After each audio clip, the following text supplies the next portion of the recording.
Hello everyone, this is chapter 1 of Spartan Ops. There are a few cuts in the beginning, like right here. I cut ahead, and then there's a little cut after that as well. Right there. It's because it went over the 15-minute limit, so I made a few cuts at the beginning instead of cutting the gameplay. Which the gameplay is completely uncut. The only cuts I made were 2 at the beginning and 1 at the very end, where the screen's black, so you don't really notice it at all. Spartan Sarah Palmer, Affinity Commander to all Navy, Army, and Marine Forces. You can relax. The Spartans are here. Spartan Miller to I am going to take this time to eat my breakfast as well, because it's early in the morning. So there might be a few times of silence. As you noticed at the beginning of the video, I selected my loadouts. Those are actually my loadouts from the multiplayer, which you, as you saw right there, you use your multiplayer loadouts for Spartan Ops, which is actually pretty cool. And I'm using my Arctic Skin battle rifle right now. Though that may be. Miller, light up the targets for Crimson. Already on it, Commander. Those are power cores, intended beating for my horn to short-range get those wireless guys in there. distribution. Destroy them, or the Coveys will build bases, and we'll have a hell of a time rooting them out. There are Covenant vehicles available for acquisition.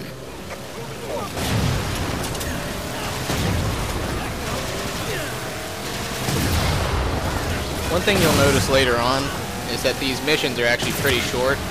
Like, you see those objectives on my screen right now where you have to destroy those four objectives. That's it. That's the whole mission. After you destroy those 4, you come back. But there's like a wave of enemies attacking you while you come back. Hey, watch it. I do die quite a bit because I have it on heroic and I'm playing solo, when it's clear that these were made for co-op, as you find out later.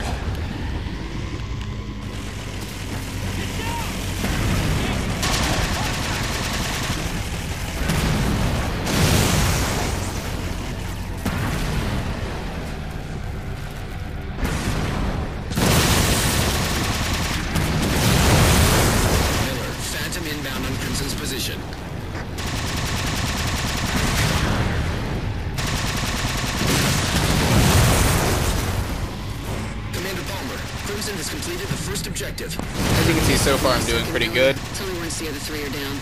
But later on, not so much.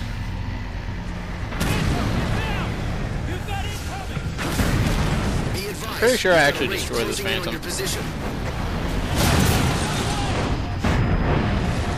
Nah, I don't. Yeah, I did not do a good job of dodging that. They're actually, the Wraith shots in this are pretty hard to dodge. In the campaign that I was playing, there's a part where you're in a tank, and a Wraith shot at me, and I couldn't even back up fast enough to dodge it, and it was really far away. You'll see it in the video. But yeah, I took longer doing this than I did with the other ones, because this one took me 15 minutes to complete, and the other 4 chapters that I did with 2 of my friends, chapters 2 and 3 I did with 2 of my friends, and chapters 4 and 5 I did with 1, and they all took 9 minutes, where this one took 15 minutes. So as you can see, playing with co-op partners is much better.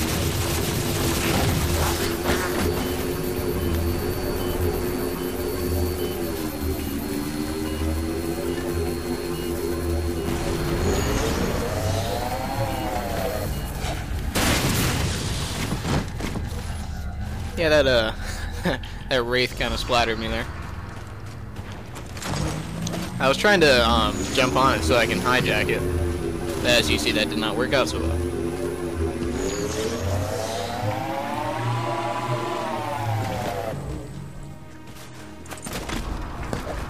Another reason why this took so long is that with friends you can actually spawn on them, kind of like in invasion mode, where you would spawn on your teammates, or like Battlefield, where you spawn on your teammates as well.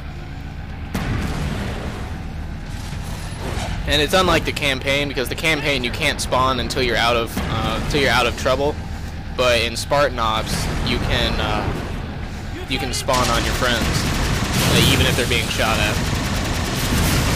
Something that I find kind of funny And I'm not sure if it was for nostalgia reasons or maybe the developers got lazy, but they actually, during the campaign, you play as 2 Master Chiefs. I don't know if it's more than 2-player co-op, but me and my friend were playing, and we were both playing as the Master Chief, which goes back to the old days of like Halo 2 and Halo 1, where you'd both just be clones of the Master Chief. And I think they might have brought that back for nostalgia's sake, but I kind of think they did it just because they were lazy. I don't know. It's probably the nostalgia part.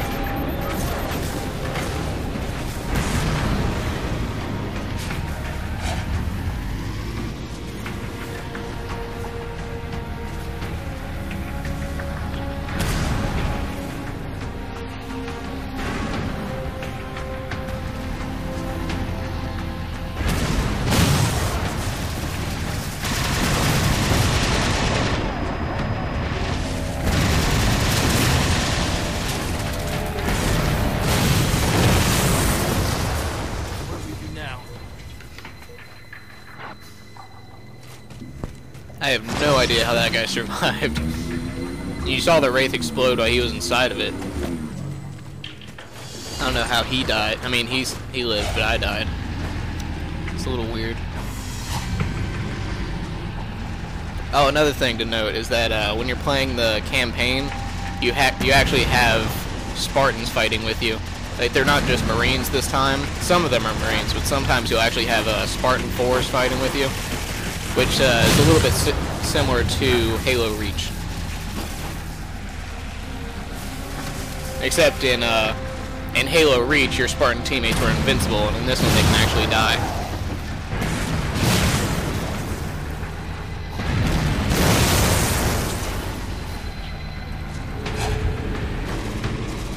You're halfway there, Crimson.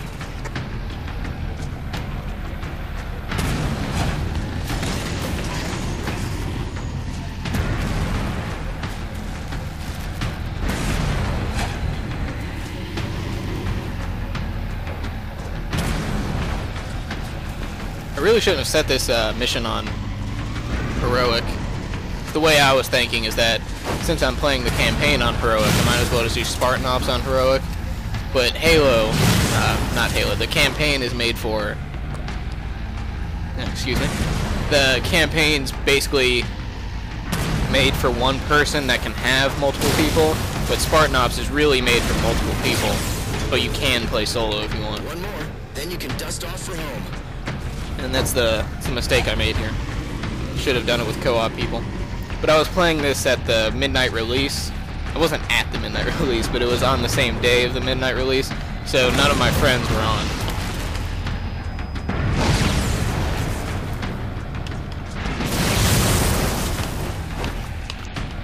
Final power core disabled, Commander. Affirmative, Miller.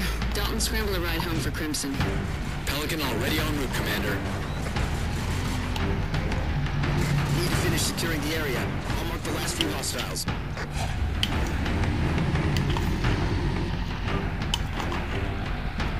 Eyes up. You've got a Phantom coming your way. Crimson, more coveys arriving. Be ready. As you've seen in my other videos, for the people who are worried that this wouldn't be like Halo, you're pretty much seeing right now that it's exactly like Halo always was. The only new things are obviously the sprint edition into the game, where it has the same sprint button as other first-person shooters, which is really a good thing because Halo Reach had sprint, so it's not like it's completely new to the series. But this time around, they just make it default, like standard for everyone, which is a great thing because I didn't like how I couldn't use the other armor abilities because sprint was just it was the best one and really the only one to use in the multiplayer. I couldn't really find a way to make the other ones useful or as useful as sprint was. But yeah, as I was saying, it's pretty much exactly like Halo always was. But as I mentioned, it's just pretty much the multiplayer additions that make it different, like the tactical packages, support packages. Really, that's about it. all they took from Call of Duty in that regard. Well, actually, they took a lot from Call of Duty in the multiplayer. They took what was it? They took perks, kill streaks. What's the other stuff? Sprinting, of course. You respawn immediately if you press X, and there are kill cams too. And there's also a final kill cam, which for some reason is not working recently. As you saw there, Grunt just did a little booster pack thing. They have little boosters on their feet for some of them, where they can just boost up in the air. Yeah, basically at first I didn't like those. I didn't like the additions to the multiplayer from Call of Duty. But after playing it, all they really do is they speed up the game. And people who don't really like Call of Duty, like me, it was a little odd at first seeing those in Halo. But really, they don't take anything away from the experience; they just add to it.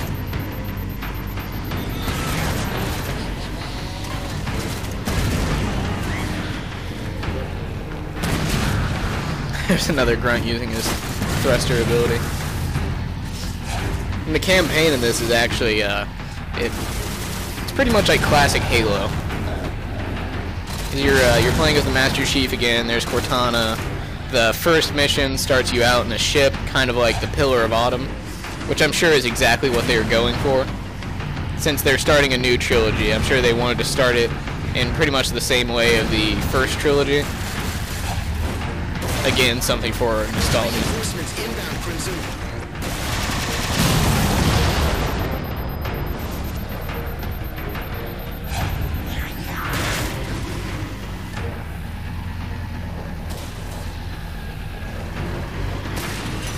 The only problems I'm having with this game is that right now the multiplayer is being a little wonky. Like sometimes it'll reset all of your stuff. Like it won't actually reset it, but your player card will be reset. Even if you're a level 19, your player card will say level 1 and it'll show the default armor set. Which is not really the big concern, but there's also a bit of lag in there. It's probably because maybe there are more people than they expected, so their servers can't handle that many people. Or if it's just other people in the game that have bad connection. Either way, I hope they patch that soon, which I'm sure they will.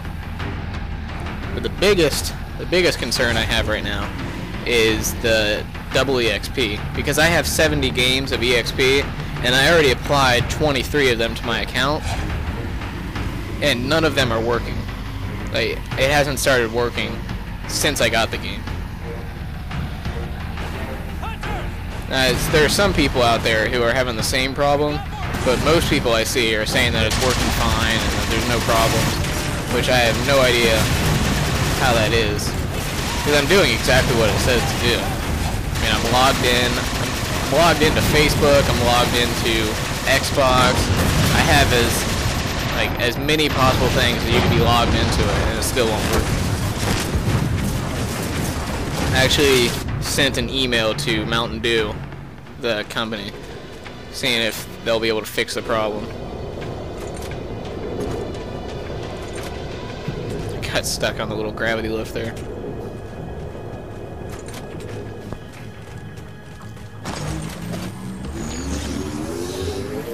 So you can tell the sounds of the vehicles are so much better now. The Banshee is probably my favorite sounding vehicle in the game. Just took a direct fuel rod hit there. As you can see, it's a lot harder when you're playing by yourself. Especially if you're doing it on heroic like I am. I don't even know how this game would be on legendary. Because I'm playing the campaign on heroic and it's really hard. I don't die very often. I probably... In Mission 3 I think I died a lot. But in the recent missions that I'm on right now, I think I died like 3 times. Which is a lot for me because I don't really die that often.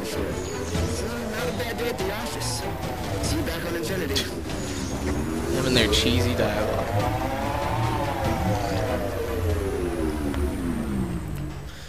So yeah, that's chapter 1 or episode 1, whatever it is. I will have the second one up shortly. I'm working on them all right now, but I probably won't have them all up at the same time. And see you in the next one.